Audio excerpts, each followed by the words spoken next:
మీకు ఒకటి చూపిస్తా చూడండి. నేను మా చెట్ల మధ్యలో ఉన్నా కదా, ఇది మామిడి చెట్టు, ఇది సపోటా చెట్టు. ఈ సపోటా చెట్టులో పిచ్చుక అనేది గూడు పెట్టింది. ఆ గూటిలో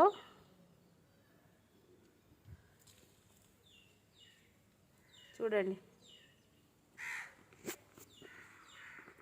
జూమ్ చేస్తా మీకు కనపడితే. అదిగో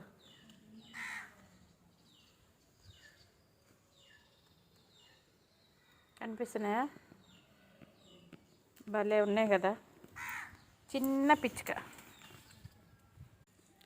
చిన్న పిచ్చుక, బుడ్డి పిచ్చుక, ఇంతే ఉంది అది పిచ్చుక. నేను ఇట్లా వస్తుంటే ఎగిరిపోయింది తొర్రుమని. ఇంకెక్కడైనా పెట్టినాయా అని చూస్తున్నా, ఎక్కడ పెట్టలేదు,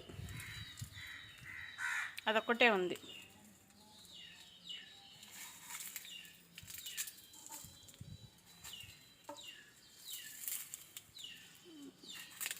ఓకేనా? ఇది సపోటా చెట్టు, సారీ అది సపోటా చెట్టు. ఇది బొప్పాయి చెట్టు. ఈ బొప్పడికాయలు కాచి కూడా దగ్గర దగ్గర 2 నెలలు అవుతుంది. ఈ పండునే పండట్లేదు, ఎందుకో ఏమో. ఎందుకని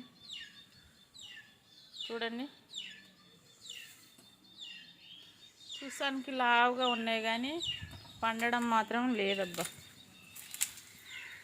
మా చెట్టు తర్వాత మా చెట్టు కంటే వెనకేసిన వాళ్ళే పండినాయి, తిన్నారు, అన్నీ అయిపోయినాయి. కానీ మా చెట్టు మాత్రం చూస్తానికే అంత లావు కాసినాయి, కానీ అన్నీ కాసినాయి కానీ పండనే పండట్లేదు. అసలు వేస్ట్ అనిపిస్తుంది. ఇప్పుడు వర్షాకాలం వచ్చింది కదా, గూళ్ళు పెడతాయి అన్నమాట చెట్ల మీద. పిట్టలైనా సరే ఏదైనా సరే గూళ్ళు పెట్టుకుంటే ఆ సపోటా ఇది ఇది ఈ సపోటా చెట్లు పెట్టిందనమాట. అది గుడ్లు. ఇప్పుడు నేను ఇట్లా వస్తుంటే నా చప్పుడిని ఎగిరిపోయింది. ఇంత ఉంది, చిన్నగా ఉంది, అంతే అంతే, చిన్నగా ఉంది పిట్ట.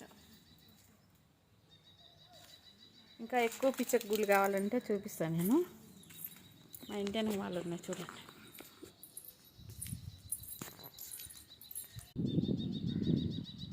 చూడండి ఎన్ని ఉన్నాయా. చాలా ఉన్నాయి కదా. ఈ వర్షాకాలం అంతే, ఇక గుళ్ళు పెట్టుకుంటాయి అన్నమాట. పొద్దున్నే సౌండ్ భలేగా వస్తాయి పిచ్చుకలు ఇవన్నీ.